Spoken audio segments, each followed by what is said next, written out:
Hello, LinkedIn. Me again. So, thank you very much for joining us on this week's Late Lunch Show. Another fantastic guest with us today. But before we go there, we'll have to do the thank yous. But first thing I want to do is thank Audrey. Right. So I was away last week. I was in Sweden, and our Audrey did the show with Jim from Optomico, and she absolutely done amazing. So she would come in here, Ken, and she was absolutely scared stiff. Right. And I spoke to her in the morning, and I says, "Oh, blah blah blah, what are you doing?" She said, "Oh, she was in the shop buying her big girl pants." She's like, oh, she said that she was really scared, but she done absolutely amazing. The show was brilliant. I was sitting in Sweden, had her up on the big TV watching, and it was really entertaining. So thank you, Audrey, for last week. We now know. Ta-da! Thanks, Amelia. So we now know that we've now got another stand-in, so Audrey can come in and do the show. Maybe going to make her a once-a-month thing or something, see how she gets on. But yeah, so before we get started, and we're going to speak to Ken Whipp, who is not just somebody that I've had a lot of mentoring and guidance from, but actually I call him my friend because he's a great guy. So we'll go through that with Ken. But before that, we have to say thank you to Andrew and Amelia at Bold Mango Media for making this whole place happen. And then we'll show everybody our cakes. So everybody knows Grow's an official sponsor, but for you, Ken, so Grow sponsor us and give us all these. Excellent. Right? So I've got a caramel latte saying I love you every day because the girls are so nice to me.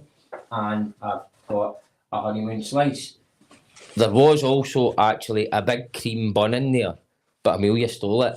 So she's through there, giving us a thumbs up, eating her cream bun. And what you got, yours, Ken? So I've got a I love you every day. I've got a black tea, and I've got these wee beauties here. Right, stick up a bit, Ken. For later on. Oh, yeah. Look at that. So what is it? So one of them's a kind of a rocky road type thing, isn't it?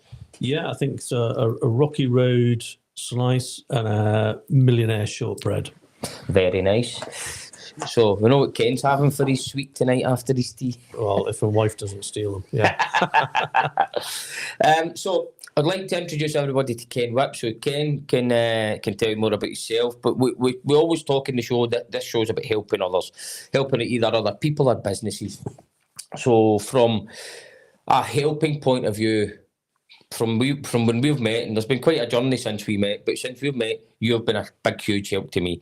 Obviously, personally, and as part of the programmes I've been on, but I think what you do in what the Scale Up programme does, so Ken's from Scale Up Scotland, the Scale Up programme does, I think, it can be beneficial. So this show is going to be amazing for anybody who's either starting a business, or thinking about starting a business, started a business, or trying to grow a business, because that's what you guys are trying to do. Is that right?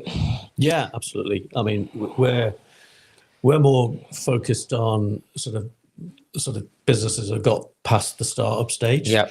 And looking to see, can we wrap some support around them that helps them to realise the potential of the business and maybe get there a bit quicker than they would do otherwise. And I suppose the reason why we're doing all of this is so Tom, who's I suppose the patron, if you like, of Scale Up Scotland. He's really passionate about Scotland. Anyone who's met him or have heard him speak will see that. And he wants Scotland, he wants to leave Scotland a better place than he found it. And he wants Scotland to be, a really vibrant society, great place to bring up a family, great place to live, great place to start a business. And for all of that to happen, there's certain things that got to be in place. So you need a really strong economy. Yep. We believe, so in addition to entrepreneurship, or other sort of two pillars of activity in the Hunter Foundation around poverty reduction and education. And they're sort of all linked. So, there's a view that one of the best routes out of poverty is education. But then having experienced that, there needs to be a well-paid job for you at the end of the day. Yeah. Which is where entrepreneurs come in. Mm-hmm. So entrepreneurs are the wealth creators, they're the job creators. So if we can help them sort of actualize the potential of their business, then those businesses are paying more taxes. So that moves the economic dial. and they're also creating great jobs, which is moving both the social and the economic dial. So that's our why, if you like, in terms of, why we're trying to do all of this. Yeah. So obviously that's one of the things that I say all the time about my business and how we can help the high street, help everywhere else, and help your local economy is by just giving people more better paid, good sticky jobs. Yeah. And Dougie from our cohort is always like, who keeps stealing Sir Tom's lines? I said it on this show one day, and he's like, I'm telling Sir Tom that you stole his lines. Yeah, why not? And I think obviously, I mean, me and our business, we were obviously West Coast Accelerator, then then Edge, then Pre-Scaler, then the Scale Up. So we've definitely done money's worth out of the Hunter Foundation, that's for sure. But that journey's been amazing and really, really game changing for me personally and for the business. And it's the fact that you guys are trying to do that and invest back in is phenomenal. And obviously Sir Tom does all the other things that he does as well. But I think from the scale up thing, I mean, I don't even know the stats out of it, but I guarantee you that's created a huge amount of jobs from the companies that have come through there. Do you have any stats on that? Rough? Yeah. So if I look at cumulatively across our programs, there's over £1 billion worth of revenue being created and over 6,000 jobs. How good's that? So that's quite special, and that's not all down to us, obviously, but we've played a part in that. And no, definitely play a part, because one of the things that I say is, see, when you come to the scale up events, you're obviously people. It's usually founders and senior people within businesses that go to it who are normally completely rushed off their feet. Yeah. You come to that, you're there for a day or a day and a half, 2 days, however long you're there for. You come away with a completely different mindset from when you went in. You're back to the drive, passion, enthusiasm, all of these things that you got started your business for, but the day-to-day sometimes knocks you back a wee bit. It then gets you back to thinking about why you're doing it. And then you're away, you're away. It's like lighting the firework again, and away you go.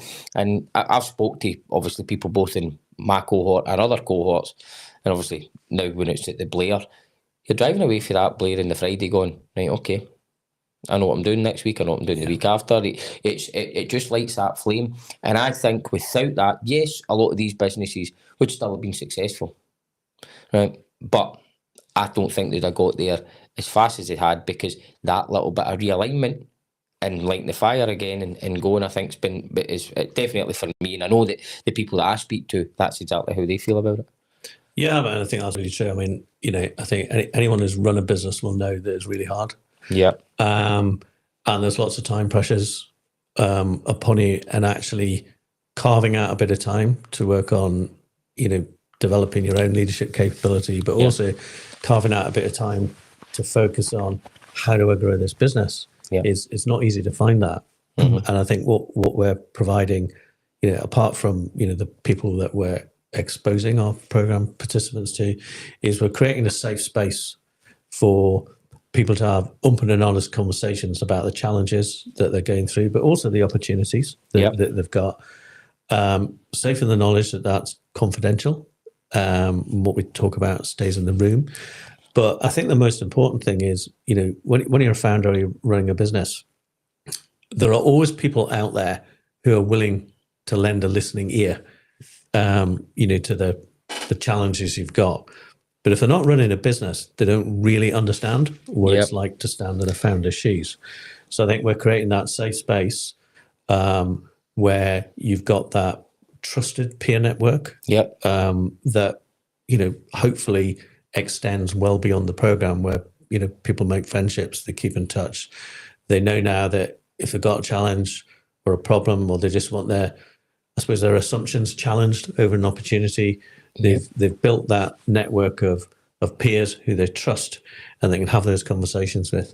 And I think your point about sort of taking a bit of time out and coming down to Blair for a day and a half or whatever, sometimes you just need to make that space to just sort of take a pause, reset and go again. Yeah. And make sure that you're actually focused on doing the right things and the right priorities, because there's lots of opportunities come up, and the hard bit is knowing which to say no to, Yes, or not yet.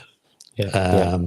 And I think, just having that space where you can just feel as if you're away from the business, and you just got a little bit of time to focus on yourself and on the business, and do that in an environment where you've got 11, 12 other people all trying to do the same thing.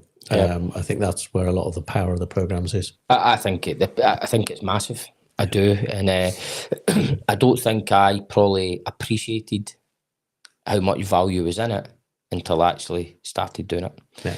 Because again, as you say, as a founder or a leader of a business, a lot of the time you're running about trying to keep the lights on. You're trying to grow. You're trying to make sure you don't run out of cash. You're trying to do all these things, and you're just doing that all the time. And then when you go there, you go, do you know what? I've just the place is still running. Right, it's no failed to bits when the 2 days I've been away, and I've now got all these fresh ideas. I've got these new things I'm thinking about, and all that kind of stuff. And it's I can tell people about that, and I do tell them about it all the time, because obviously, as you know, I'm quite a advocate salesperson for the Scale Up program. I tell people about it, but what I also say to them is you'll not realise the amount of self-awareness, self-reflection that you'll get until you do it. And then when you do it, you'll turn around and go like to me, do you know what? Actually, you're right. Yeah, I mean, we put a lot of effort into, curating our cohorts and making sure that the people who come on the programs are there, for the right reasons, but they're the right sort of people who are going to work well in a peer-to-peer setting. Mm-hmm. Because we want people, when they finish the program, to be able to say, I learned as much from the other people I went through this experience with as I did from anything we exposed them to. Yeah. I don't know how much I learned off Dougie. He's well, yeah. No comment. Because I know he'll definitely be watching this. He will. Yeah. He'll be on WhatsApp in about an hour's time, giving us pelters. Yeah. I was talking to him yesterday. And we were having a laugh and stuff like that. And I says, I should get Ken on. He says, oh, I know. It's a nosy bugger. But we, as I say, I mean, you can rhyme off everybody. I don't know if everybody else's cohorts are as close as us, but we are quite close. I mean, we're going to next weekend, so obviously but there's quite a few who's going to the Founders Conference next Friday, and then we're all going out to the rugby on the Saturday. So you're going, that's brilliant. Actually, just remember they've no paid Scott for that ticket.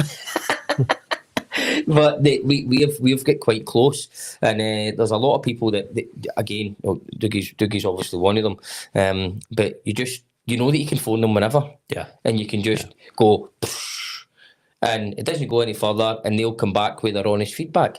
And if the honest feedback is that they think, listen, you're talking a lot of rubbish, or you should really think about this, or you should really think that, at least you get that honest feedback. So I think that's tough to find in the normal day-to-day business world. And I mean, as you'll know, we invest quite a bit of time at the start of any program in terms of building that relationship of trust, because it's not just about supporting each other. It's sometimes you need someone to give you a bit of a kick up the backside. 100%. And say, Jamie, you talked about that problem the last time you hit. Why haven't you sorted it out? Yeah. And it's just that, having that peer group that you can be accountable to. Yep. And I think that's helpful. Mm-hmm. Yeah. And I think the obviously there's talk of other things happening. We like to talk about that just now. The next thing that we're going to be doing. Yeah, well, that's not it's actually not one of our programs. Yeah. So what that's about is one of our alumni had a very successful exit this year, and he and his wife want to give something back to the entrepreneurial community. So he's done some work on developing a sort of a complementary program. Yeah. And our sort of contribution towards that is allowing them to use Blair to run that program. So I mean, it's great to see someone who's gone through all that pain of a lot of years of hard work, hard graft, get to the point where they've realised some, pretty significant success, but more importantly, want to give something back. 100%. And I'd say we say to any entrepreneur, when the time's right, give something back. Yeah. And that doesn't mean it has to be financial. Mm-hmm. It could be just give of your time to help the next generation of people coming through, and use that experience of saying, right, okay, well, I remember when I was at that stage, and here are the problems I had. Here's how I fixed them. Here's the stuff I got wrong. Here are the things I wish I'd known at the time that I now know now. Mm-hmm. And sometimes just being able to pass that insight and wisdom on can maybe just help people navigate their way through that without making some of those mistakes. Yeah. So it's great to see, that we've got people who, have been with us on part of their journey and realised some success for all their endeavours, and then are passionate about, that give back to the next run of people coming through. No, bro, and that's what, obviously, that's why we sponsored the Scottish Edge when we did, because Scottish Edge was hugely influential in our growth. So being able to give something back, I actually get huge amounts of self-satisfaction being able to give that back, and I think that's one of the things you can see from what we're doing with regards to the Hunter Foundation, is that you're trying to get people to realise that, listen, this isn't a journey that you need to take on your own. And when you realise that, hopefully people are going to say, well, I'm happy to give something back. I was a wee bit actually shocked that nobody else that had won the Scottish Edge had actually sponsored them, so we were the first. And I know loads of people have signed up to the pledge the same way as we have, which is fantastic, but I was just quite shocked. And I was hoping that would spur some other people on to go, do you know what? Yeah, it helped me in my journey. They'd go, I'll sponsor something and give something back. So I think if no one else comes forward, then we'll be advocating that in the next round of Scottish Edge and making sure some of the other winners can give something back to those that are just on that early stage of their journey. Yeah, I mean, we have had a couple of people who've given back, but in a different way to Scottish Edge. So, they've provided funding for, some initiatives, etc., which has been helpful as opposed to actually sponsoring an award. So, that's encouraging to see. Good. And this is, obviously, Gordon Merrill's sitting there, and that's what we said. It costs nothing to be a good guy, right? And see if you're in a position where you can give back time, money, whatever you can give back, you just do it and you try and help others, because you never know. Even when you're a success, you never know when you might need someone, right? Because things don't always go to plan. So it's you don't ever think that you forget where you came from and forget who helped you. Because you never know when you might still need somebody's assistance. So, and one of the things that we've said about the whole of the Scotland business is that I don't think there's enough people that give back. Not talking about people who've been through the programme, but just in general, I don't think there's enough companies that give back. Because what you see, we talk about the ecosystem, and that's what obviously we're talking about there. So the ecosystem is mainly the same. There's quite a core amount in there, which you always see giving back and doing things and stuff like that. But there's hundreds and thousands that potentially don't. Whether that's because they don't know about it, or whatever else, or they're just too inward thinking. I don't know. I think sometimes it depends on what their own journeys look like and who's helped them along the way. Whereas I think for people who've had some specific support on their business journey, I think because they've seen the value of that, I think they're more inclined to recognise, actually, there's something I could do to help the next people, because there've been, people or organisations out there who've helped me on my journey. Yeah. But one thing I would say, and I think this is, probably quite unique to Scotland, is don't estimate the number of people out there who are willing to give of their time.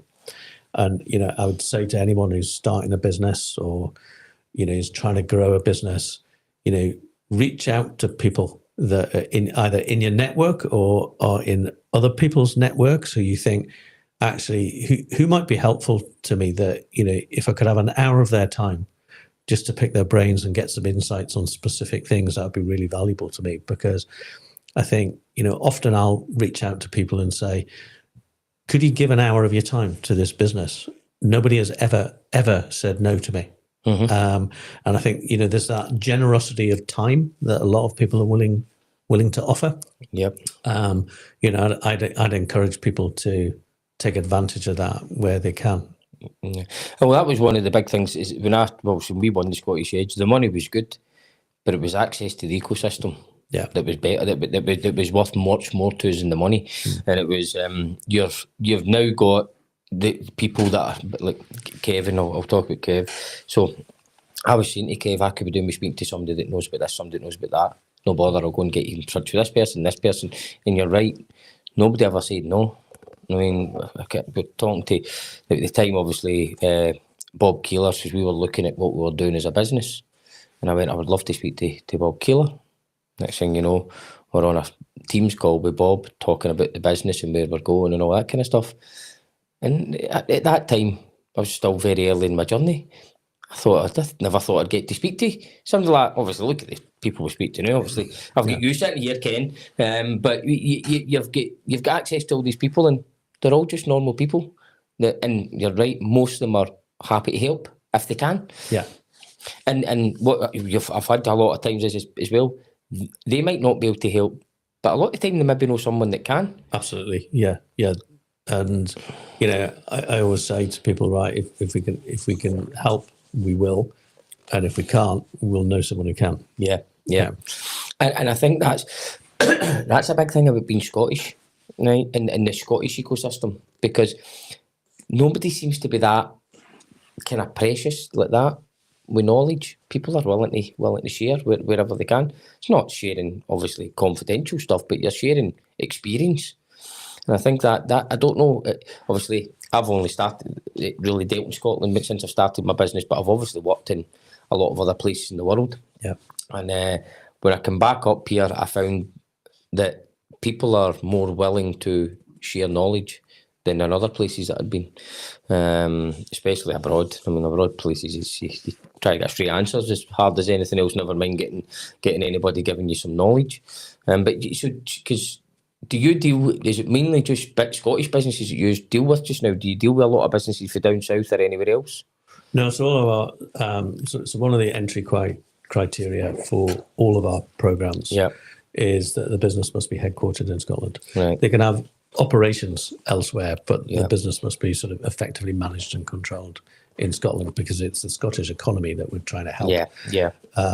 But I mean, in a previous life, I used to part of an exec team that ran a business advisory service down in England. So I had a team of about 250 business advisors, and I didn't see the same generosity of spirit down there as you see in Scotland in terms of successful entrepreneurs or people who are just a little bit further down the track than where you are at this point in time. The willingness and openness to give other time, I didn't see that down there anywhere near the extent that I see it in Scotland. No, it's good, and that's reassuring, because obviously you hear Tom saying all the time is, why would people, so asking the question, why did you come to Scotland? Why did you start your business in Scotland? And it usually is about the people. Yeah. Well, it's a good place to start a business, and there's a vast array of support out there for startup businesses. Yeah. And one of the reasons why we don't really play in the startup space is there's lots of people out there doing it well. Yes. So there's no need for us to get in their way. Let them get on with it, and our focus is more on sort of scaling businesses. Yeah. I was going to say something there. I think that what you said there is there's huge amounts of help and support for starting businesses in Scotland. But I do think you need a wee bit of hand at times to navigate that. Yeah. And that's where, again, being part of the Scale Up programme and being part of some of these other programmes, that helps you navigate it, because there's lots of support out there, but it's not always that easy to find. So see, when you go through your normal channels, your business gateway, all that kind of stuff, right, that only opens you up to one path of support. Yeah.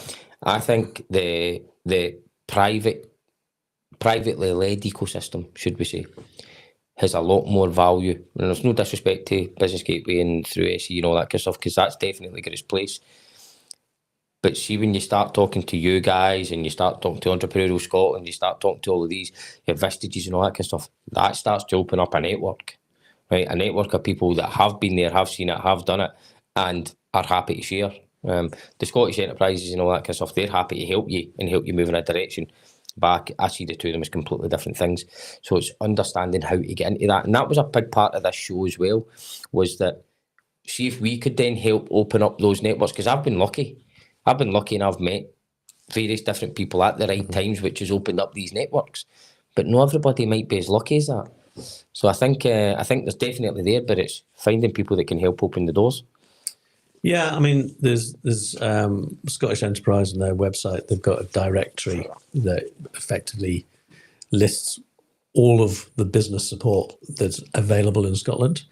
Now, you've still got to do a bit of navigation to find out what's relevant to you, but you'd be surprised about how much is out there. Right.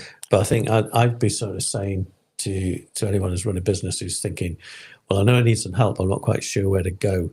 It's, get out to events, meet other business owners, talk to them about who's helped you on your journey. Was that support valuable? Can you give me an introduction? Or I'm looking for, use their own social channels to say, look, I'd really appreciate a conversation with someone who could just give me some guidance around whatever, point me in the right direction. And you'd be surprised how many people will say, yeah, I could do that. Yeah. Well, I do all the time. Yeah. I ask people all the time, but also get asked all the time. And that's why, again, the part of the show was, because somebody would ask me a question, I'd be like, go and speak to such and such. I think they'll help you. And you see that. So all of our programs and all of the cohorts, current and past, they've all got their own WhatsApp groups. Right. So, and I'm on all of those groups, so I sort of see what the chat is. And you see a lot of just requests for help there. I'm looking for someone who could help me with this, who can point me in the right direction. Can someone give me a recommendation for whatever? Right. And, within half an hour, you'll have half a dozen responses. Or I tried this, it was really good. Or actually, I wouldn't recommend that. So I think, it's don't underestimate the value of who's in your network that can point you in the right direction or introduce us to somebody who can help. Yeah. Our one was quite good, and it seems to be good, and we end up having the AI chat quite a lot, don't we? So it's amazing. So we talk about AI, then the next thing you know, there's about 20 messages in it. What about this? What about that? What about this? What about that? It just starts to grow arms and legs. So it's and everybody's got a different experience. And it's just then going, right, okay, how can we harness all that and say, right, how do we go together as a bit of a collective? And that's what was the name of that business that you brought in? Can't remember. Farsight Digital. Yeah. What a lovely guy. Well, I mean, there's a great example. So, so the cohort had asked, we'd like to spend some time just focusing on AI and really sort of trying to understand some of the fundamentals of it. How might we implement this in our businesses? So what are some of the tools out there that might be helpful? And I sort of asked a few people I know and say, who do you know who could maybe come in and share some knowledge with the group? And I got introduced to this company. I had a chat with them and said, look, here's the ask. How would you feel about coming in, running a day? And he said, yeah, absolutely, love to. And he did that all pro bono. Yeah. And that was just, and with no expectation of any business coming out of that day for him. Yeah. And you think, well, that's just a great example of, a good spirited person saying, I've got some knowledge and expertise, which I'm willing to come and share for the benefit of others. And, I thought it was a great day. That was a brilliant day. It was a brilliant day, and it's amazing that you learned. I learned so much that day, and I kind of half already knew a wee bit of what I was talking about. Yeah. But then you realise that the half that you really know is not really a half. It's like that size, and there's so much more that you don't know. Because you don't know what you don't know. Yeah. But that's just, again, the power of this. And everyone absolutely loved that session. And I think the guy's actually got a wee bit of business since then because he's went and did that out of the goodness of his heart, but he's got something that adds value. Yeah. I still need to get in touch with him, but because I think it can be really, really influential in my business. Yeah. So we actually, when I came back for that day, I phoned Alana and I spoke to a few of the team about it, and I went, we need to do this. I says there's so much efficiency savings that we can have in our business just by looking at this a bit differently. And so they want to do it, but you know what it's like. Then 2 weeks later, and you've got fires burning everywhere, and you're going, right, let's put all them out, and then we'll get round to it. But we'll get round to it soon. Because it's hugely beneficial. Yeah, that's interesting. That point there, actually, you know, that best intentions to work on something, and then actually the day-to-day business takes over, and it gets lost or it gets pushed down the priority list. And I think, you know, one of the things I'd say to anybody who's trying to grow a business, the difference between businesses that really grow versus those that just grow incrementally or flatline is the discipline of execution, by which I mean the discipline of getting stuff done, the right stuff done, focus on the right things, and being absolutely obsessive about delivering them. And what that actually means is that business owners have got to be self-disciplined enough to carve out the time to say, right, we're going to do that, and here's the time frame in which we're going to do it in, and that's now a non-negotiable priority for the business.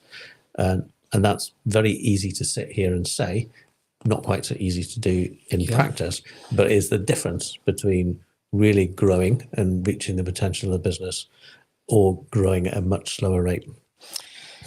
Can we have a call every Friday morning? No. To remind me that. I'll pay you, Ken. Yeah. Anybody else, yeah, but not you, Jamie. Yeah. Fair enough, right? I actually don't even take that to heart. I wouldn't want to talk to you every Friday morning.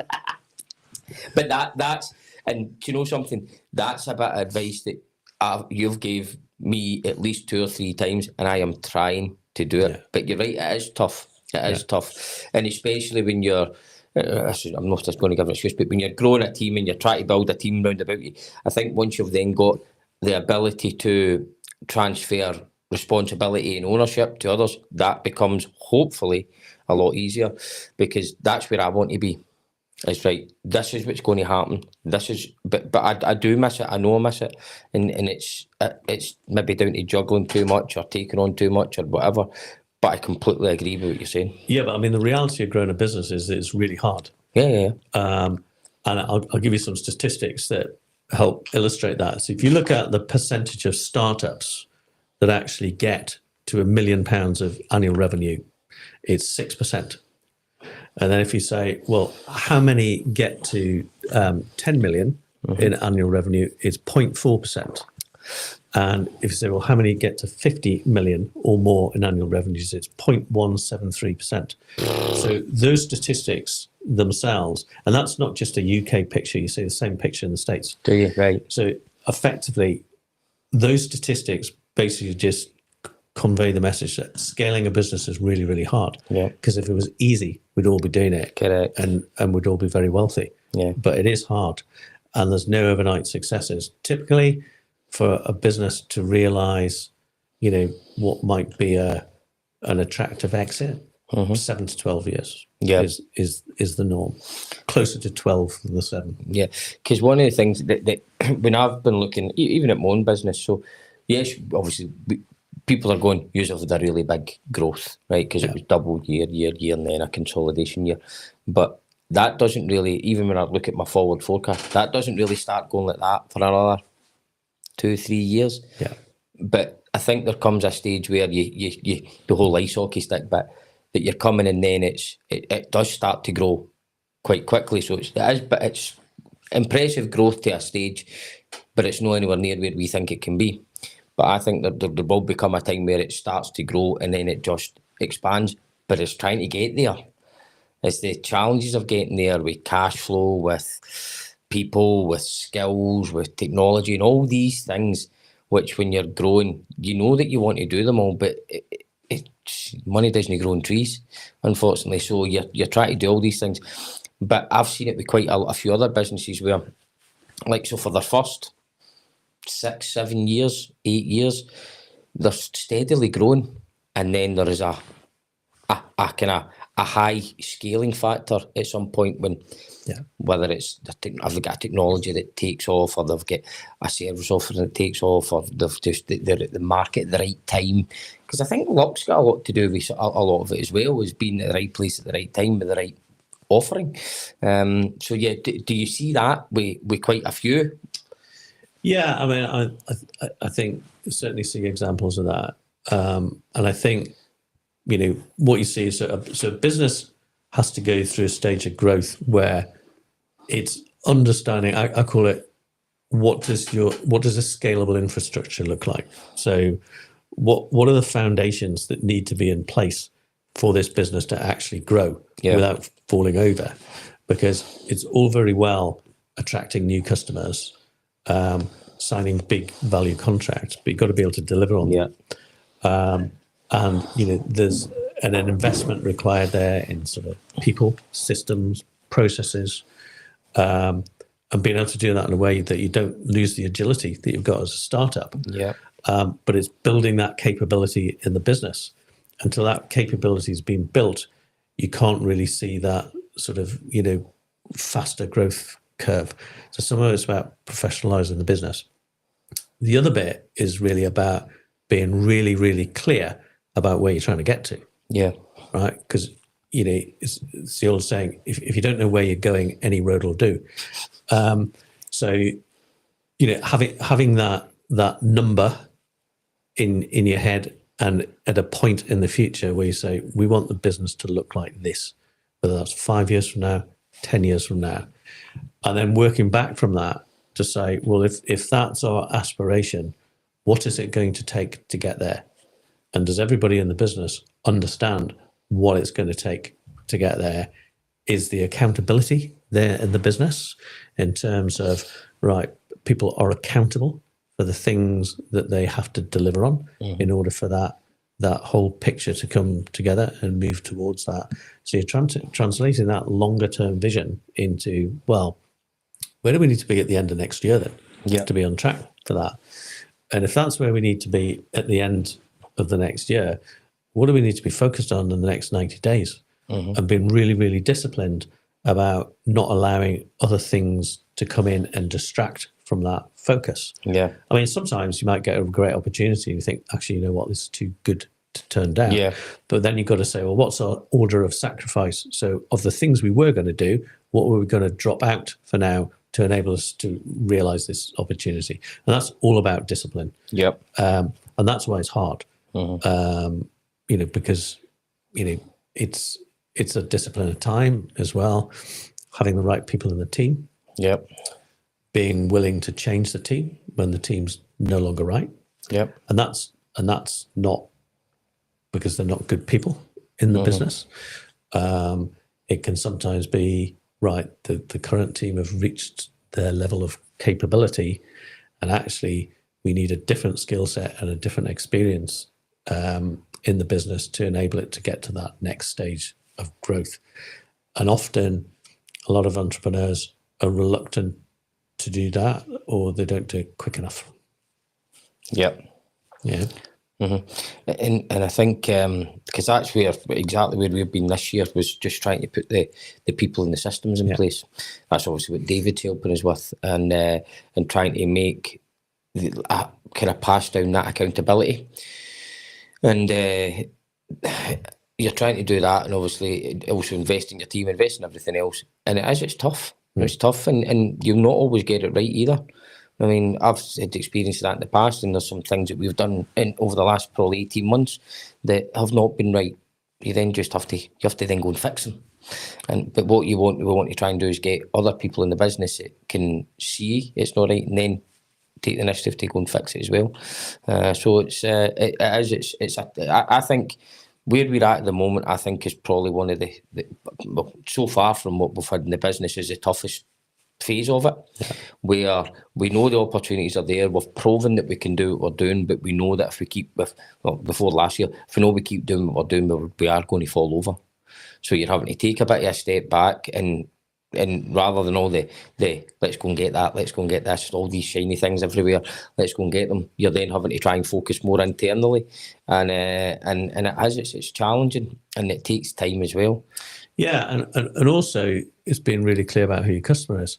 So the reality is, when you start a business, you'll take any customer who's willing to pay you, and rightly so.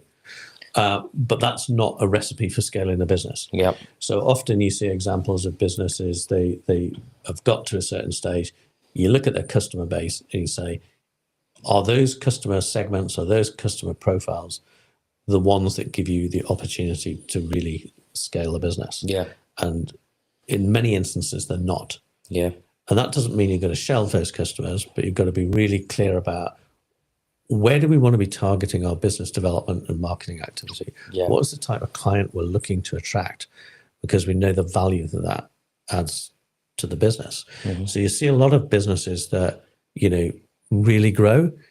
Actually, their number of customers will come down because they're focused on attracting where's the value. Yep. And actually, we don't need a huge number of those. Yeah. So, 50 of those is better than 700 that look like this. Yes. Mm-hmm. Yeah. And often when you're speaking to a business owner and you say, talk me through your customer base, and you find that 80% of the revenue comes from quite a small number of customers. So it's, well, how do you find more people that look like that? Yeah. Yeah. And also as well, the markets that you're currently playing in might not be the markets where your real growth opportunity is. Yep. And that's all part of the learning process. Entrepreneuring is all about, I suppose, experimentation sometimes, being willing to experiment, try something new, recognize when it's not working and kill it fast. Uh-huh. Find out what's working, evidence it, and say, right, how do we leverage this opportunity? Mm-hmm. Yep. No, and I think that's totally true from our business. I mean, we just took money off anybody to begin with because you need to pay the bills. But we're trying to have a more structured approach to who we're working with. We've had a couple of customers that we've just went, right, okay, it's not working. The payment terms weren't the right. We've got one just now that we're probably going to be stopping working with just because it's more hassle than it's worth. Yeah. But at the beginning, you just have to do what you need to do.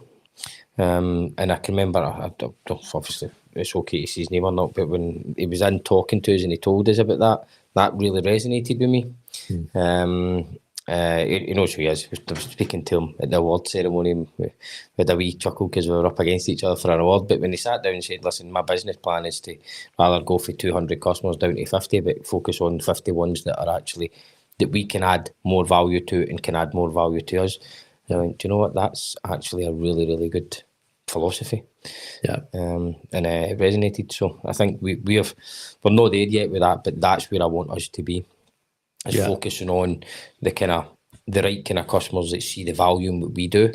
Absolutely. And that value, seeing the value is really important, because I think sometimes business owners fall into the trap of the value is their perception of the value. Yeah. Whereas the value is what's the customer's perception of the value. Correct. Because sometimes things that you think are important to a customer actually aren't.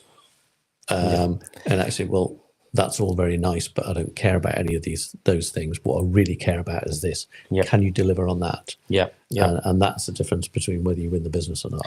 So it's that, value as perceived by the customer.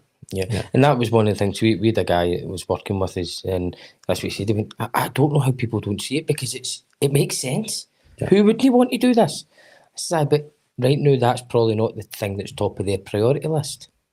Find out what's top of the priority list and see if you can help with that, because obviously what we're talking about isn't. And exactly, just because we think it's a good idea doesn't mean they do. Yeah, or they're just not in a position to proceed. So it might not be in their budgetary plans for the year. Yeah. They can see the value, but I think I'm just not ready to buy yet. So sometimes a no is a temporary no. It's not a permanent no. It's I actually like what you're doing. I can see how this could add value to our business, but it's not the right time for us. And I think that's in back to no matter what business you're in, it's trying to, you're not, what is it, the wee robots thing was see a need, fill a need, right? Rather than trying to just tell everybody that your product's the best thing in the world. And that's where it was always, I always say that good salespeople don't sell. Good salespeople listen. Yeah. Listen to what the customer is telling them, what's their challenges. And if you've got a solution that fits them, brilliant. If you don't, You could sit there and talk all day if you want, because right now that's not on their agenda, because there's something bigger that's on their agenda that they're thinking about. And I don't think you get enough of that. No, I mean, really good salespeople work with the customer to curate the solution. Yep. By really understanding their business, understanding what the pain points are, and the longer term implications of the business not fixing those. And that's all about the ability to listen, ask the right questions. And, I mean, I think, if I go back to when I first started my career, I worked in sales, and it was very much solution selling. Yeah. Nowadays, it's more about value selling. Yeah. And that value selling is about really getting underneath the customer's skin, understanding their pain points, what keeps them awake at night, what are all the trade-offs they have to make that they rather not have to make. And right, well, if we could fix that, what would be the impact on the business? Yeah. And then sort of co-curating that solution with the customer. That's where really good salespeople excel. Yeah. Yeah. And that's often the difference between whether you win business or not. Because if you're value selling, price doesn't really come into the equation. Yeah. Whereas if it's just about price, it's just a race to the bottom. Yeah. And that's not profitable business. No, we had that. As I say, I was out seeing a customer before I come in here, and that was one of the things we discussed. So we don't really speak about price that much, because if we do our job well and we come up with the right solution, we'll save people 10x, 20x, 100x, and whatever they would ever spend with us by stopping the things breaking that would cost them a lot of money, or causing the hassle of doing what we're doing. So when people, we had it at the beginning, people say, oh, their day rate's 20% cheaper than yours. Go with them then, because we're never ever going to get on, because we're never going to, you're wanting somebody to tick a box. We don't tick boxes. And but again, that's understanding the type of customers you want to work with, understanding your audience, because we had another example recently where the guy, and he's obviously going and seeing all these these customers. I'm like, none of them will really be a customer for us. He says, yes, they might do something similar to them, but their whole values and their culture and everything they're doing isn't aligned with the types of things that we do. They're just looking to get something out the door as quickly as they can, as cheaply as they can, and they won't see the value in what we're trying to do.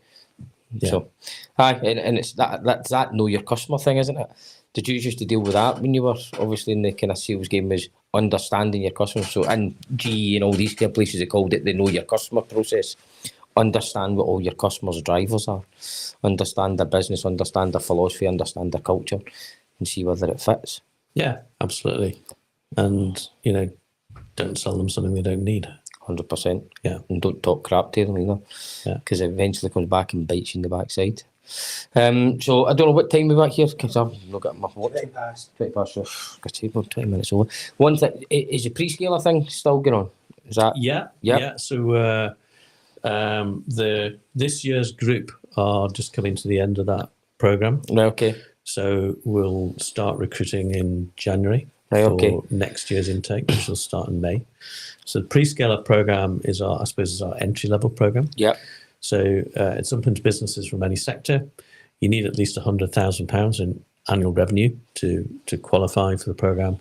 As I said, with all of our programs, must be headquartered in Scotland.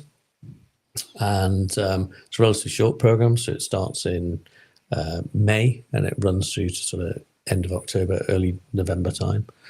And we're really trying to, I suppose, I would say we pitch that at businesses that maybe have outgrown an accelerator, but don't necessarily have any logical next place to go for support, that's sort of structured support as opposed to one-off interventions. And again, power of peer-to-peer learning is very much part of that program as well. But we're trying to help, I suppose, founders who go through that program with some of the softer skills, which they may be having to do for the first time. So building a leadership team, developing their own leadership capability, helping them understand what they don't know, helping them I suppose, with things like dealing with, the biggest challenge in any business for growing is people. Yep. Right. And that manifests itself in a whole range of guises.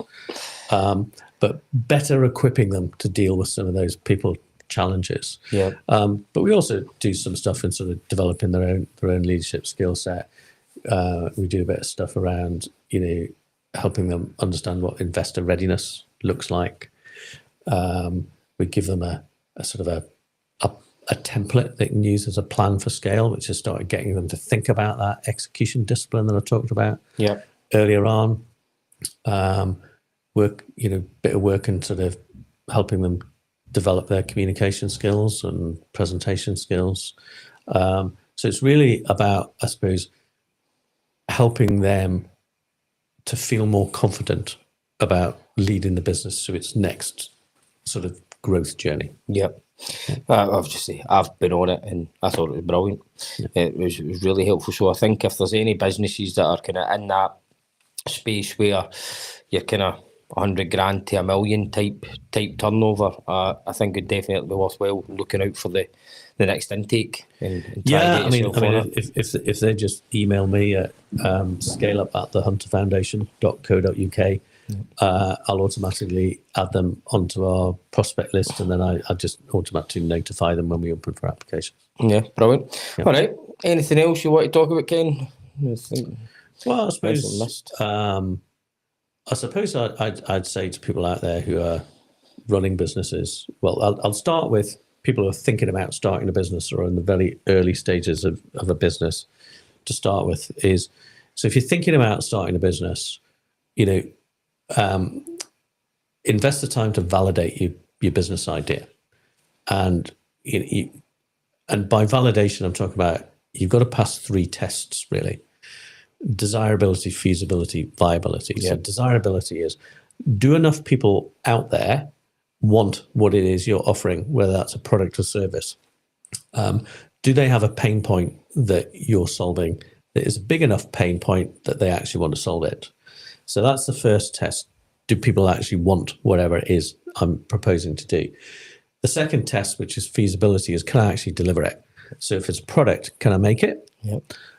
If it's a service, can I deliver it? Now, usually speaking, the feasibility bit most people can do. They might have to raise some money to be able to do it, but usually they can do that. The desirability piece sometimes can be assumed there's a need without having tested it. And then the third bit is viability, which is, can I actually make any money? So, people can want something, you can deliver it, but if the business can't actually stand on its feet and make money out of it, then it's not going anywhere. Yeah. And all you're doing is putting your own capital at risk, and putting yourself through a lot of hard work and pain for no gain at the end of the day. So, I'd say to anybody who's thinking of starting a business, invest the time to actually do your customer discovery. Look at what support is out there in the ecosystem. So take a look at, where the accelerator programs in my area. Yep. What do I need to do to qualify to get on one of those? I think there's a huge value to startups getting involved in the accelerator program, because if nothing else, it exposes them to other people who are trying to do the same thing. Yeah. And then for those people who've already got, a more established business, got customers, trading well, growing, looking to grow, you're not going to be able to do it by yourself. And it's about looking at what is the leadership capability I need to build around me.